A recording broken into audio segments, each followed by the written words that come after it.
The defense was on fire Tuesday, picking off Bucs quarterbacks 5 times. So what does that mean for the Baker Mayfield-Kyle Trask battle? That and more on today's episode of Locked On Bucs. Your daily Tampa Bay Buccaneers podcast, part of the Locked On Podcast Network, your team every day.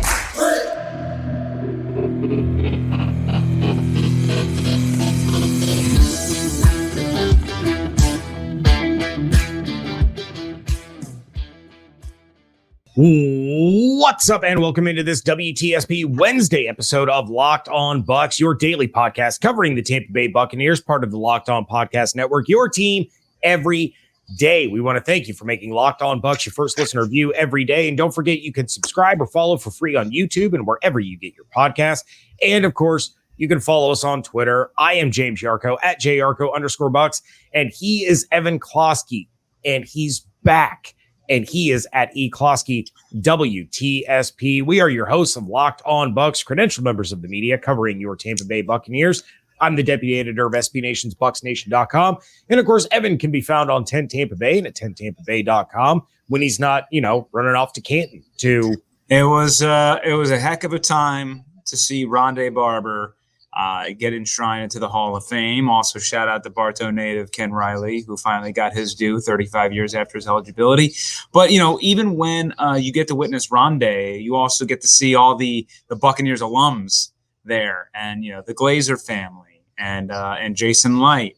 It was really a who's who's had any significance with the Buccaneers during, an illustrious 16-year career. So it was just really fun getting to bop around Canton and run into all of these Buccaneer legends throughout the week. So that was cool. Yeah, I was planning on being there, but then, new career change, couldn't get the time off. Those things happen. But we do want to thank you for making Locked On Bucs your first listener view every single day, especially the everydayers. And which starters should play on Friday, for how long, and who are some players to keep an eye on against those pesky Pittsburgh Steelers? That's coming up later on Locked On Bucs. But first, Baker Mayfield and Kyle Trask didn't exactly have the best of days on Tuesday, but the depth chart was released Tuesday morning and listed the starting quarterback as Mayfield or Trask, because that's a thing we can do on depth charts. That's right. It's college football, baby. Yeah, Baker's getting a start on Friday. And Evan, we haven't been able to get together for a few weeks. Most of that is my fault. Well, not my fault exactly. My neighborhood's fault for power outages and internet outages and all kinds of fun things. But I've talked a lot about the quarterback situation. David has talked a lot about the quarterback situation. And I want to hear your thoughts on what you've seen between these two guys. You've been to some of these training camp practices. You're kind of right there. You're involved. So kind of your big takeaways now with the battle, the Baker turnovers, but being named the starter, Kyle Trask exceeding expectations. What's been your biggest takeaways through training camp regarding the quarterbacks? Still a process here. I mean, there's some, there's good, there's some bad, there's some learning curves. I also think that the offense is going up by my estimation, a really, really good defense. So, I do want to tip my cap to Todd Bowles' group as well. With Trask, he finally hit a deep ball to Mike Evans. But that, I think, was the first significant deep shot he has connected with all training camp long. It just seems like, if Bruce Arians was no risk it for the biscuit, Kyle Trask is sort of like, I don't need no biscuits, all right? I'm going to just you tell me to protect the football, and I'm going to protect the football. Short stuff, short game. Baker has really tested his receivers a little bit on 50-50 balls. I think he's made some bad decisions as well, a little bit more than Kyle.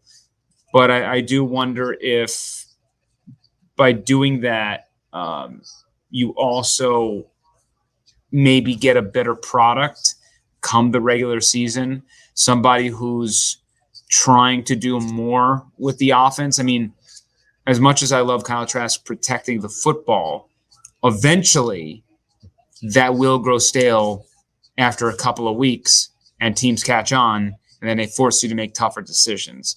So I don't blame Trask for doing what he's doing. I think he's actually abiding by the number one rule of Dave Canales, which is do not turn the football over. And Todd Bowles even mentioned, look, maybe quarterbacks here and there in certain chances will fling it up and we don't really think much about it. That we want them to kind of test it. But for the most part, as we near the first preseason game, we would like turnovers to stop. So I don't want to write off Baker's propensity for turnovers, especially given his career and what he's done historically. But I do feel like Baker is still the number one quarterback for the Buccaneers. And that doesn't mean that if he turns the ball over a bunch after the first couple of weeks, he wouldn't get pulled. But I don't think Trask has necessarily wowed me. I think he has steadily shown improvement, significant improvement, mind you, just going back to OTAs.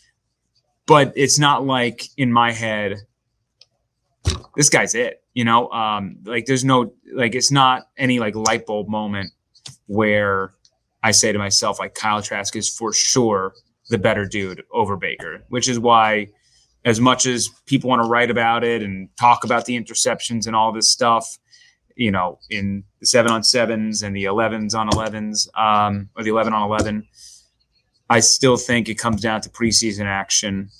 And if, Trask would have to significantly outperform Baker, in my opinion, there hasn't changed much.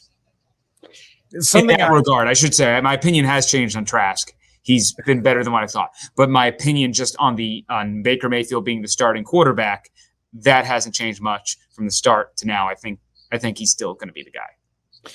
Something that I talked about on yesterday's episode when I was talking about Baker being named the starter for Friday, and it's something that I believe would give us the truest sense of a winner in this quarterback competition, is that both Baker and Kyle Trask in these preseason games need to be going up and taking snaps against the starting opposing defense. And I realize in the case of the Steelers, the Jets, the Ravens, there may be some key players not participating in preseason. I understand that. But it's really hard to get a good grasp and judge fairly if you have Baker with the ones and then Kyle with the twos going up against the ones and going up against the twos.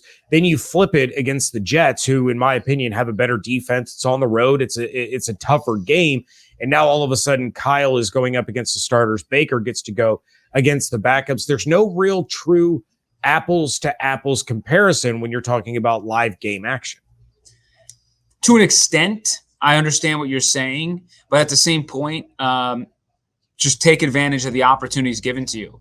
Both are going to have pretty much the same reps against whatever the other team throws out there. I don't think that, Todd Bowles and Jason Light and whoever are going to look at stats and make the statistics their end all be all. Bowles talks about it all the time. It's not about the amount of yards you throw for sometimes. It's, hey, on second down when they had a blitz and they got through, did you get rid of the ball? Did you fight for another play? Or did you panic? There are certain things that you can't really document that will tell you whether or not this person is ready to lead your offense. So whether you're playing up against the ones or the twos, you have to perform no matter what. And that's going to have to be the standard of whatever it is. I don't think anything in sports, life, whatever, is completely fair. Or I should, some things are. Much is fair in this kind of stuff. So just eliminate kind of the excuses that we might pull and just understand that, hey, you're thrust under center, perform. Doesn't matter. It's, figure it out. So again, it's going to be more of looking at tape. Did he get the read correctly? which we're not going to always know, to be honest, what the play call was and what the correct read was. And, Sure. if they showed a certain leverage, did you check to something else? So there's going to be elements of that there. I think if that does happen where, the Jets throw out their 2s and 3s, then you should dominate. I mean, you both should go out there and move the team down the field. So, expectations level will change given what's happening, I think.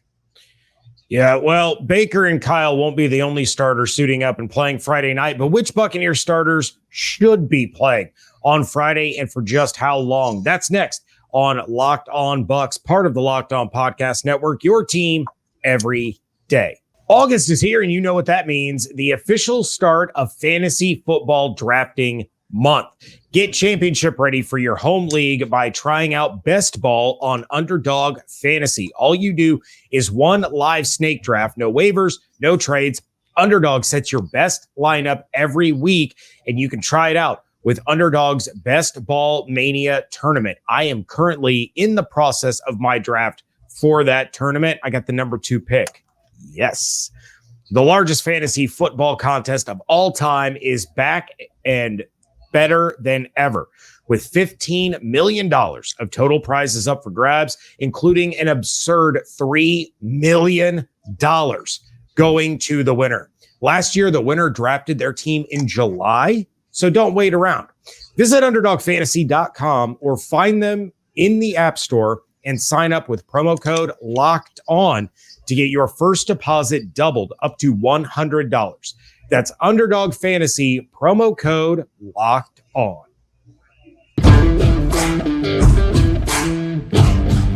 Thank you again for making Locked On Bucs your first listener view every single day. Be sure to come back tomorrow. Not sure if David is going to be back, but I will at least continue to get you ready for the Bucs first this week. David has some extenuating circumstances going on right now. So not sure when he will be available to return, but obviously you guys will find out when he does because you'll hear his voice. So Baker is starting, but who else will be starting around him? I don't think it's far-fetched to believe that Ryan Jensen, Shaq Barrett, Russell Gage won't be suiting up. But on the offensive side of the ball, Evan, which starters do you think should be on the field on Friday? I mean, I would be shocked if Chris Godwin, Mike Evans, I'd be shocked. Even Rashad White, maybe he might not. We'll see. Personally, I definitely think that Malk and Gedeke should be starting. Wirfs, maybe a series, maybe just to kind of get a feel for it, because he is switching to the other side. I don't, no more than one series.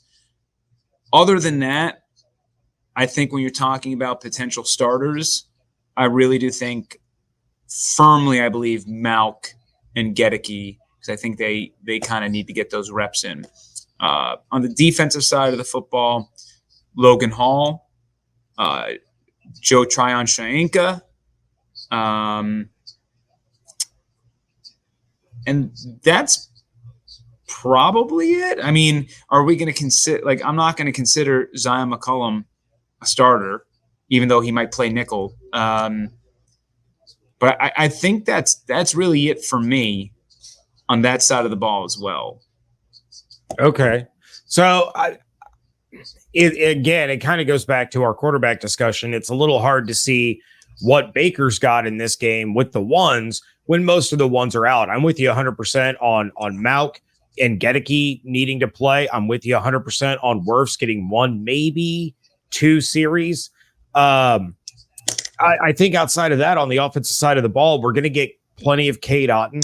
He's the number one tight end, so he's the starter. But he's a guy that you're going to see on the field, but you're also going to see plenty of Payne Durham as well and start to get him some reps. To me, I really don't even need to see much from Cade Otton, at least in my opinion, right? I think he's the one. I think he's the bona fide one on this roster. I want to see everybody else. There's a lot of question marks behind Cade. So that's why I didn't name him. But I get it. I mean, you can throw him out there. He's a second-year player. I mean, to me, it's if your top three receivers don't play, assuming Mike and Chris don't, you need to have somebody that's one of the ones that is working on building chemistry with either or both of the quarterbacks. You need to see that in live action outside of practice. I know we're probably going to get Evans and Godwin in game 2 and probably game 3, but I also wouldn't be shocked if Dave Canales says, look, this is a new offense. This is a new quarterback for you guys. I need one series. I need one series out of most of you. After that, shirts, shorts, you're good to go. So maybe we get Mike or Chris, not both, go out there, run a couple routes, come off the field, you're fine. On the defensive side of the ball, I can understand no Vita, no Lavonte, no Shaq, no Devin, no Antoine, no Carlton, no Jamel. So that pretty much leaves exactly what you said. We're probably going to see plenty of Logan Hall. We're probably going to see plenty of Greg Gaines. No Kalijah Cansey for obvious reasons, but a lot of talk about Sirvocea Dennis, a lot of talk about YaYa, Diaby. We're going to see plenty of those guys. I do like the idea of Ryan coming in and playing. He's obviously going to be the starting safety, but he's a guy that you have to kind of keep an eye on because this Todd Bowles defense is not an easy one to pick up. So although he had a great year last year and he's been really solid, for a couple of years, this is a difficult defense to pick up, and he needs those live reps. Yeah, you have to remember also that these players are getting significant reps with the ones in practice. Sure. The game is just to finally hit somebody, but for the most part, the chemistry building and all that stuff is coming together. You have to. Here's my thoughts. If I were Todd Bowles, I would pretty much run the same lineup in game 1 and game 2. To your point, we're going to make all things equal. The players I sit out week 1, I'm going to sit out week 2, and then our dress rehearsal is going to be the final game there against the Ravens, and we are going to throw the ones out with our 1 quarterback, and we're going to have our 2s out with our 2 quarterback, and that's how we're going to kind of go about this. Or if things are still up in the air, you're going to have like Baker go the first series, Kyle go to second series, then swap in the 2s, Baker go the third series, Kyle go the fourth series, swap out the 2s, and then get them out of the game. So they have some options, but with them going to the Jets next week, essentially that week away during practice, those are games. It's going to be a lot of ones, and then when we see the game, it's going to be a bunch of nobody playing because they just worked their tail off leading up to that contest. So that's why I tend to believe games 1 and game 2, you'll see a very similar set of starters, maybe a couple more additions in game 2. But I tend to believe that Bowles and company will be a bit conservative up until the third game with the Ravens. And we might not see a significant amount of starters until that final game. And even on the defensive side of things, I would understand it if he didn't want to put Antoine Winfield Jr. in harm's way or Carlton Davis, guys who know the system like this. It's just not 100% necessary for that. But offensively speaking, to your point, at least game 3, I want to see all the ones out there for sure. And I would expect the defensive guys to at least be suited up despite what I just said, at least for game 3. Yeah, it's so hard, and that's something that I mentioned on yesterday's show. It's so hard to judge how these teams treat the preseason games anymore because they've eliminated that 4th one. We used to pretty much know, game 1, starters are getting 1, maybe 2 drives. Second preseason game, it's the first quarter. Third preseason game, they're playing into the second half. Fourth preseason game, there's not a one of them. There isn't a single starter out there because these are the guys that are scratching and fighting and clawing for one of maybe 3 or 4 roster spots at the very end. So every team kind of treats it differently now with this new 3 preseason game system. And the fact that you're not cutting anybody throughout camp. Exactly. And something else that I mentioned, we saw what happened last year in that 3rd preseason game against the Indianapolis Colts. Aaron Stinney goes down. He's out for the year, and the entire offensive line has to shuffle around and change. I'll say right now, and feel free to disagree with me, I don't think we see Ryan Jensen until the Minnesota Vikings game. Yeah, I wouldn't. I would probably lean towards that. I think, especially considering that he is the starter. You don't really. He's a pro's pro. He's going to know what to do when it comes down to game time. But it's a fierce battle between Nick Leverett and Robert Hainsey for that center starting position. So need to see both of those guys constantly throughout the preseason. Somebody's got to win that battle. Arguably, that battle at center might be the most hotly contested battle in Bucs camp. As far as like, that is a significant job. And Ryan Jensen, when Topo says, yeah, he has some bad days, some good days, I don't know when he's going to be cleared for 11-on-11 work. That's not good. That's not good, especially considering he tore like 3 ligaments in his knee last year and didn't have surgery. So, pardon me for being a bit skeptical. If anyone can prove me wrong, or a lot of people wrong, it's Ryan Jensen, because that dude is built different. But seeing what happens at center is, there's not many battles that are truly 50-50. Like even the quarterback battle, I don't think is a fair 50-50, despite what they're making it as with the reps and switching off every day. The organization is making it a 50-50 battle, but I don't know if it's a 50-50 in their heads battle. I think Leverett and Hainsey is truly a somebody win it. Somebody win it.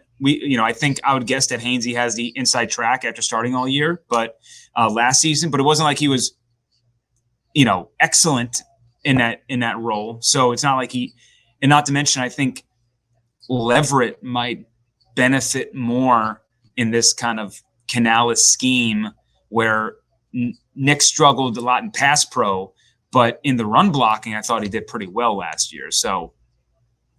Yeah, and this may be a battle for who's the heir apparent once Ryan Jensen decides to step away from the game. But there are some names to keep an eye on Friday that are fighting for spots on this 53-man roster. That is coming up in just a moment here on Locked On Bucs. Wrapping things up here on a WTSP Wednesday edition of the Locked On Bucs podcast. We have talked a lot about quarterbacks, but there are other players on this roster. There are players on this team that are battling it out within their position groups for spots on this roster. I spoke last week about the battle at wide receiver and the outstanding camp that Devin Tompkins is having in that battle for the wide receiver 4 spot. There's still a battle for wide receiver 5, maybe even a wide receiver 6. But Evan, who are some of the players that you're going to be paying special attention to on Friday night that are fighting, these bubble guys that have a shot at making this roster as depth pieces? You mentioned the wide receiver position and Devin Tompkins. Last year he was a training camp star. Yeah. And worked his way into the 53-man by the end of it. It worked his way onto the field, I should say, pushing Jalen Darden out of town. And he continues to kind of prove he can be trusted, that this guy maybe doesn't look the part, but he is something else in a bag of beans. So Devin Tompkins, I want to see Devin Tompkins dominate out there. Sort of like when you watch a second-year NBA player who got a decent chunk of minutes his rookie season, go over to the summer league in Vegas and just whoop some ace. That's kind of what I want to see from Devin Tompkins. That confirmed, you're better than all of these backup guys. To that point with the wide receivers, Raheem Jarrett is a dude who has gotten a lot of pub. I think one day he kind of had the dropsies, but beyond that, players are raving about this kid, that he's different. He's really fighting hard for a roster spot here. Been a really pleasant surprise in camp. And Trey Palmer, someone who traditionally in college had a case of the dropsies, has flashed that speed, athletic ability, able to make some tougher catches than what he was kind of publicized out of college at a Nebraska for. So I'm interested to see those 3 wide receivers. You mentioned YaYa Diaby. Guy is built like a specimen. I mean, that dude, man, if the raw talent matches what, like, you know, he's a crazy athlete. If he can be a crazy football player and athlete, that is a steal. And I know Jason Light sweated that YaYa Diaby pick, and I can understand why, because he is a man amongst boys sometimes with certain players. You also mentioned Sirvocea Dennis, a guy who has just been a ball hawk in camp everywhere. I was talking with a coworker yesterday about how if Devin White or Lavonte David went out before this training camp, I would have said the Bucs are screwed. And watching Sirvocea Dennis, hearing about Sirvocea Dennis, I tend to at least be a little bit more. They might not be so screwed. They might be okay. They're I'm not saying that he's any one of those types, but I mean the drop off. I'm very intrigued by what that man can do, and if he can prove some things, it's going to really put pressure on Devin White and Lavonte David entering the offseason with no contract, and the team might, they might make a choice and take a cheaper way out. So I just want to see if camp success translates to a game with him. Finally, 3 other guys. You can notice my types here, very offensively minded. David Wells, I think he's been a surprise in camp at tight end. And I mean, an older dude, 28 years old, but he's had flashes. Sean Tucker, he was a guy that was supposed to be drafted, had a heart condition. Everything kind of got figured out. Maybe we're a bit year too soon on a guy like that. But ever since Dave Canales said that Sean Tucker reminded him of Thomas Rawls, you know that he has a vision for him in his head. That he saw his tape, he said, oh man, I was in Seattle, I saw a guy like this, he's that guy. So when he's making a specific comp and they paid him guaranteed money as an undrafted guy, that is not insignificant. They really like Sean Tucker. They're invested in him. And I think some wheels are churning back there. We might have something special. Want to see the application of that. Finally, I do have another defensive guy here beyond YaYa and Sirvocea, and that is Christian Izien, the safety of Rutgers. Todd Bowles doesn't shy away from showing his bias towards Rutgers, and he gets to hang around there because his son plays for the team. And last year, blanking on the guy that made it out of camp, the linebacker. He played special teams and eventually got Grant Stewart. No, not him. That was 2 years ago. He was a 7th round pick. Last year. There was an undrafted guy. If you have it in the comments, write it. I'm blanking. Whatever. But this is the next Rutgers guy, and I've heard Christian Izien's name a multitude of times out of Todd Bowles' mouth. So that's a thin position. I like Nolan Turner a lot too, but they're going to need depth there. So Izien would really help bolster that safety depth if he's a thing, and maybe there's even the possibility of him swinging into a more versatile role. But those are my guys. That's what I'm watching for. Were you talking about is it Fatu Kasi? Mm-hmm. Okay, Fatakasi, that's who it was. Yeah, so I'm here for you, buddy. Google is my friend while you talk. Thank you. He made the team, and he got cut later.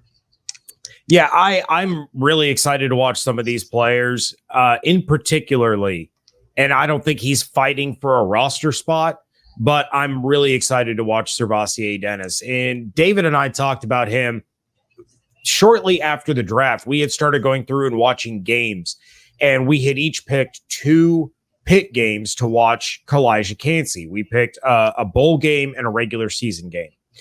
And Sirvocea Dennis kept jumping off the screen while we're trying to watch Kalijah Cansey. And we talked about it on the episode that our jaws were dropping at some of the plays that Sirvocea Dennis was making. And so I'm really excited for a lot of our listeners and a lot of our viewers who didn't watch Pitt. They don't know what Sirvocea Dennis brings to the football team. So that's going to be a really fun experience for them, getting to see him in action for the first time. And then, yeah, I'm with you 100% on Sean Tucker. I said I think it was our bold prediction episode that David and I did a few weeks ago, that by week 8, Sean Tucker is the locked and loaded RB2 on this team, and he's probably looking at a 30 to 40% snap share. In terms of, you're probably getting 50% out of Rashad, 30 to 40 out of Tucker, and then you have some Edmonds and some Keyshawn Vaughn mixed in there to make up the rest of it. But yeah, when you give an undrafted rookie guaranteed money, that means that they have a plan for you. They don't want to risk losing you. And he would have gone early day 3 if it wasn't for the medical concerns during the draft process. So yeah, I'm with you there. Those are two of the biggest names that I was going to be looking for. I'll get into a few more names coming up on tomorrow's show, but that's it for today. We're going to bid you all a fair adieu. If you have questions, ideas, topics, reactions, if you have players that you're keeping an eye on in this preseason game, drop them in the YouTube comments or send us an email to lockedonbuckspodcast@gmail.com. We want to thank you for making Locked On Bucs your first listen review every single day, for making us part of your day, part of your routine. You can check out everything that Evan is doing on 10 Tampa Bay and at 10tampabay.com. I'm over at bucksnation.com. Follow everything on Twitter at Locked On Bucs, at JArco_Bucs, and at eCloskey WTSP. Hope you all have an absolutely outstanding day. Stay safe, stay healthy, fire the cannons. Want to thank you for joining us right here on Locked On Bucs, part of the Locked On Podcast Network, your team every day.